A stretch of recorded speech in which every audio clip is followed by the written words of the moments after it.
Jack sat across from Tony in the diner, both of them laughing like idiots. They had just heard about the Hollow, a place none of us truckers ever wanted to go, except Tony, of course. He thrived on danger like it was his fuel. "We'll hit up the Hollow tonight," Tony grinned, slapping the table. "Prove that old man wrong. It's all just a legend." Jack hesitated, but Tony wasn't giving him a choice. He always knew how to reel him in. "Fine, but we're not going alone," Jack muttered. They needed backup. They called Mike and Eddie, their other trucker pals. Mike, the serious one, always wanted to think things through, like a dad trying to stop his kids from making a mess. Eddie, on the other hand, was the jester, the guy who lived to pull dumb pranks that made everyone roll their eyes. When they heard about the plan, Mike sighed but agreed, while Eddie cracked a joke about ghosts getting scared of his bad breath. The crew was set. On their way out, they stopped at Hank's garage, an old mechanic shop just off the highway. Hank had been around the block a few times, and he took one look at them and shook his head. "The Hollow. You boys are dumber than I thought. You go in there, you ain't coming back. People disappear in those woods." Tony waved him off with a smirk. "We'll be fine, old man. Just watch." But as they pulled out of the garage, Jack couldn't shake the look Hank had given them, a look that said they wouldn't all make it through the night. By the time they arrived at the Hollow, the sun was setting. The place was dead quiet, too quiet. The neon sign of the truck stop flickered weakly, casting strange, jagged shadows across the lot. They parked their rigs, engines still rumbling, but it felt like the darkness was creeping in faster than it should. Something wasn't right. "Let's set up here," Jack suggested, already regretting this whole thing. Eddie, always the clown, pulled out a can of beer and started cracking jokes to lighten the mood, but no one was laughing. The air felt heavy, like the place itself didn't want them there. Night fell fast, and soon the only light came from their truck headlights. That's when the noises started. Small rustlings, whispers. Eddie joked about it being raccoons, but there was something else out there, something watching them. Then, without warning, the lights flickered out. Complete darkness swallowed them whole. "What the—" Jack scrambled for his phone, but the screen stayed black. No signal, no light, nothing. Eddie's flashlight flickered to life, but barely. "This thing's useless," he muttered, shaking it like that would help. Mike, the practical one, suggested checking out the old diner on the property. "Might be supplies, maybe a generator." They broke the lock on the door and stepped inside. Dust hung in the air like it hadn't been touched in years. The old menus on the tables were faded, and half-eaten meals had rotted away. It felt like everyone had just vanished. Tony was grinning like a maniac. "See? Nothing to worry about." He threw out a challenge, betting he could explore the entire place alone, prove to everyone how fearless he was. Jack didn't like it, but Tony was already out the door, disappearing into the night. Minutes turned into hours. No Tony. The unease gnawed at them. "He should have been back by now," Jack muttered. "We need to find him." Mike, Jack, and Eddie set off into the woods, using what little light they had left. It wasn't long before they found something that made their skin crawl. Symbols, strange carvings etched into the trees and rocks. They glowed faintly in the moonlight, like they were alive. Mike, always the logical one, knelt down to inspect them. "These are warnings," he said quietly. "Or maybe protection. Either way, we shouldn't be here." But Jack didn't care about the symbols. His mind was only on Tony. They had to find him. They had to figure out what was really lurking in the Hollow, even if it killed them. I should have known Eddie's prank would go south. It always did. He thought it'd be hilarious to jump out from behind a tree, wearing a bedsheet he'd somehow found in the diner, and scream like a ghost. Classic Eddie. But the moment he went for it, his face drained of color. His laugh turned into a stutter, and we all saw why. There was someone standing behind him. Someone we didn't know. Before we could blink, Eddie bolted into the woods, screaming like a kid who'd seen his first horror movie. Jack, Mike, and I ran after him, not even sure what we were chasing or what was chasing us. It was chaos, our breaths ragged, the cold air cutting into our lungs. That's when Jack saw the flicker of Tony's flashlight in the bushes. He skidded to a halt, grabbing it, his heart racing. "Guys, over here!" His voice cracked as we caught up, the beam from the flashlight weak, barely cutting through the thick woods. It led us to something rusted and half-buried by vines. A trailer, old as dirt, hidden away like it was never meant to be found. We crept closer, every step feeling heavier than the last. Eddie, the prankster, was suddenly silent, sticking close to Jack and Mike, his usual dumb grin wiped clean from his face. We going in there?" Eddie muttered, swallowing hard. We did. Inside the trailer, the air was thick with rot. Jack's heart sank when he saw Tony's jacket draped over a pile of bones in the corner, like some kind of sick trophy. "Tony?" "No," Jack whispered. It was real. This wasn't a prank. Tony was gone. The panic hit hard and fast. Eddie couldn't stop shaking. Mike was trying to keep it together, and Jack just stood there staring at the bones, trying to wrap his head around what was happening. Then, the door slammed open. They were waiting for us. Survivors. People who'd been living off the grid, running the hollow as a trap for people like us.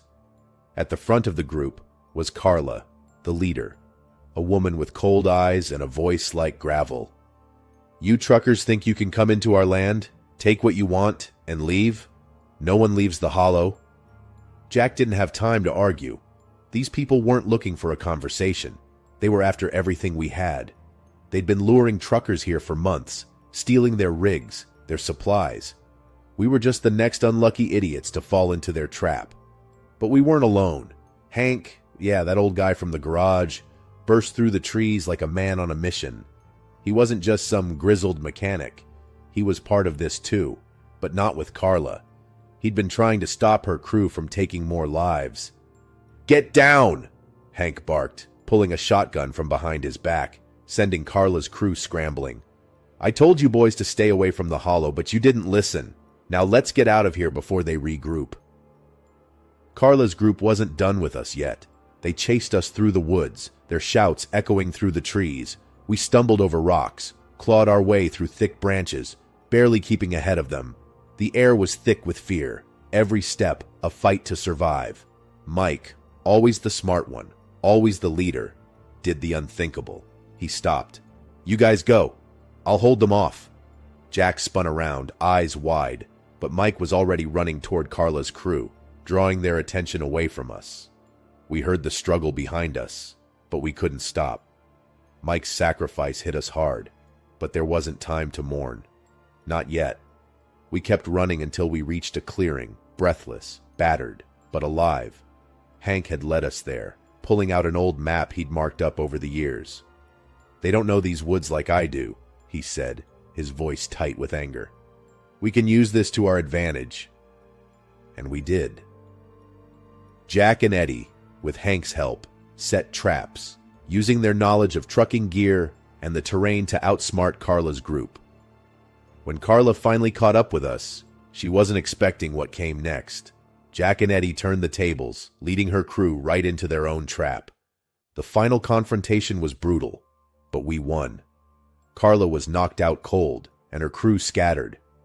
We thought it was over, but that's when we found the real truth.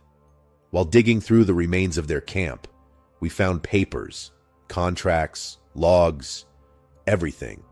The hollow wasn't just some survivalist trap. It had been set up by the original owners of the truck stop, a scheme to exploit truckers, steal from them, and leave them for dead.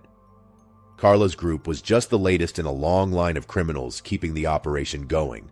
It was all so much bigger than we ever realized. As we finally left the hollow, exhausted but alive, something didn't sit right. Jack noticed a red, blinking light in the trees. A camera. We weren't alone, and we hadn't been all night. Suddenly, everything clicked. Carla, her crew, Hank. None of it was real. The symbols, the power outage, even Tony's disappearance. It was all part of some twisted reality show, broadcast live. We'd been nothing more than pawns in a game, manipulated from the start. Hank wasn't a hero. He was the producer, the mastermind behind it all. We weren't running from monsters. We were running from actors, and the whole thing had been staged. The prank wasn't Eddie's after all. It was theirs. And as we walked back to our trucks, the cameras still rolling, one thing became clear. We were never supposed to know the truth. But now, everyone watching knew just how real it had all felt. And we had survived it. For now. Story 2. I've been hauling rigs for 15 years, seen all kinds of craziness on the road, but this night on Route 89 was something else. Rain hammered my windshield, making the wipers work overtime as I rolled through the storm. Just another late-night haul, right? Wrong. Out of the corner of my eye, I spotted him. Some poor guy drenched to the bone, thumb out, standing on the roadside like he was lost in time. I could have kept driving, but hey, I've been there before. A simple act of kindness, I figured. So, I pulled over. The guy's name was Tommy, a former mechanic with a carefree attitude that didn't quite match the haunted look in his eyes. Seemed harmless at first. We got to talking, though Tommy didn't say much at first. Told me his life went down the drain after a few bad breaks. He chuckled, acting like it didn't matter. Maybe it didn't, but something about him seemed off. Still, I kept the rig moving. The miles ticked by, the rain kept pouring, and the road stretched on like a bad dream. Then ahead of me I saw them, 2 idiots I've crossed paths with before. Mike and Dave, a pair of dumb jocks who thought the road was their playground. They were part of the convoy, yapping over the CB radio, making crude jokes that even kids would find dumb. Those 2 never took anything seriously, and right now, they were just adding to my irritation. Mike and Dave were the kind of guys who thought every problem could be solved with brute strength and bad jokes. But Tommy, he suddenly went quiet. Staring straight ahead, eyes locked on me, he leaned in close. "You ever feel like you're being watched, Jack?" His voice was cold, too cold for a guy who'd been so casual moments ago. That question hung in the air like a bad omen. Before I could brush it off, Tommy pulled out a small knife. Casual, like it was nothing, but the way he played with it, flipping it between his fingers, it wasn't nothing. I tightened my grip on the wheel, heart pounding a little faster. "You planning to use that thing, or just playing around?" I asked, trying to keep my voice steady. He didn't answer, just stared out the window, watching the rain. As if things weren't bad enough, that's when I noticed headlights closing in behind us. Fast, too fast. It could only be one person, Rick Lawson. The man was a legend on Route 89, but not the good kind. He was known for tailing truckers, messing with them, getting in their heads, and right now, he was coming for us. Mike and Dave, of course, were too busy arguing up ahead, their laughter echoing through the radio. Their cabin was chaos, and their stupidity was about to get all of us killed. I tried to focus on the road, but Tommy's knife, Rick's truck gaining on us, and the idiots in the convoy weren't making it easy. Every second, the tension cranked higher. Rick's rig roared up beside me, close enough that I could see him through the downpour. His grin, that sick, twisted grin, sent a chill down my spine. He made a gesture, pointing his hand like it was a gun, mouthing the words, "Bang!" He was toying with us, pushing me to the edge. Panic bubbled up, but I couldn't lose control. Not with Tommy sitting there, knife in hand, and Mike and Dave making everything worse. My foot slammed down on the brakes. The rig jerked, tires screeching against the wet asphalt. Tommy flew forward, smashing into the dashboard with a grunt as objects scattered everywhere. The air was filled with the sound of crashing, yelling, and rain hammering down harder than ever. Everything was spinning out of control, and I knew one thing for sure.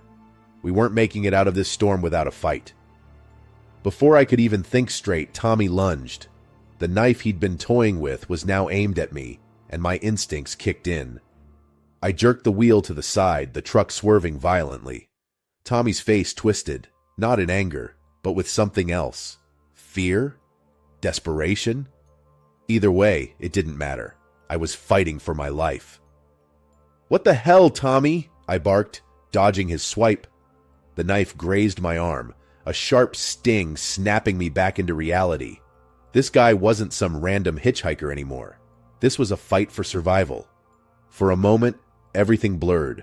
The storm, the headlights from Rick's rig behind us, the chaotic laughter of Mike and Dave still on the radio. It all faded as I grappled with Tommy, trying to keep control of the wheel. I slammed the brakes again, causing the truck to fishtail, throwing Tommy off balance.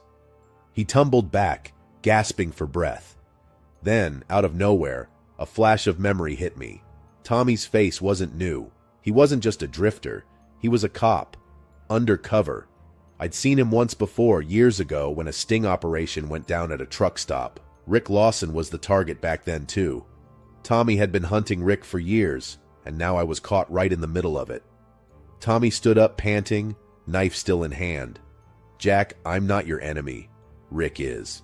He's been running a criminal racket on this highway for years. I was sent to bring him down, and you're the key to all of it." I didn't trust him. Not yet. But there was no time to argue. I felt my phone buzz in my pocket. Sam, my buddy, my closest friend on the road, had gotten the distress signal when I accidentally hit the emergency button during the chaos. He was coming, and he wasn't coming alone. Before I could respond, Rick's truck slammed into the back of my rig, jolting us forward.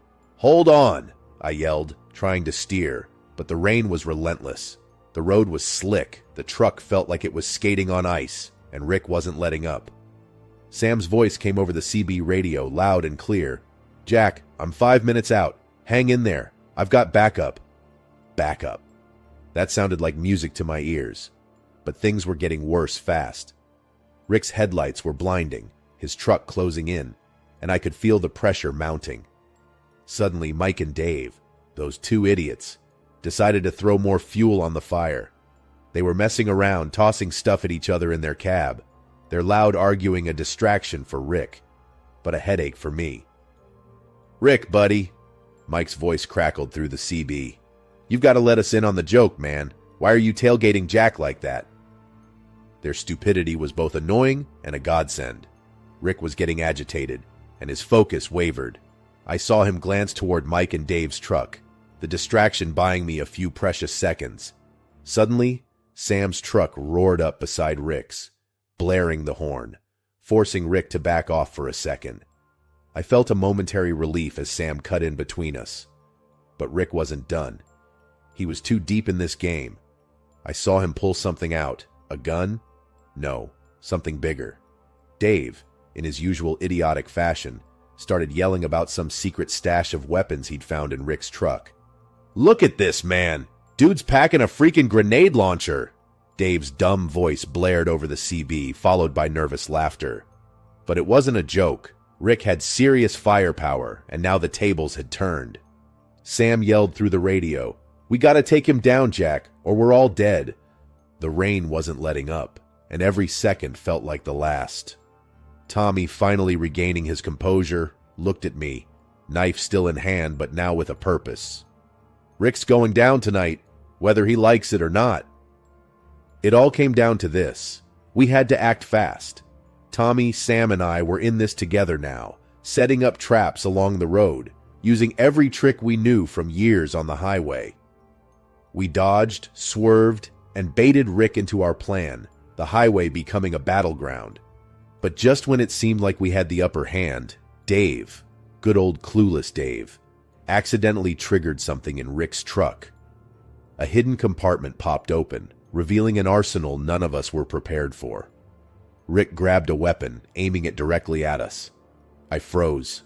For a split second, I thought we were done. But Tommy moved faster than I thought possible, disarming Rick in one swift motion, revealing his true identity. "You're under arrest, Rick. This ends now." A fierce struggle broke out. Punches were thrown, weapons discarded, and finally, with Sam's quick thinking and Tommy's relentless skill, we took Rick down. His reign of terror on Route 89 was over. The man who had tormented truckers for years was now in cuffs, his criminal empire exposed. But as the storm began to clear, something gnawed at me. Tommy turned to me, eyes cold but relieved. "Jack, you're lucky. You didn't know it, but you've been driving for Rick's network for months. You were part of this without even knowing. I couldn't believe it. All those deliveries, all the times I thought I was just doing my job. I had been a pawn in Rick's scheme. Tommy saved my life that night.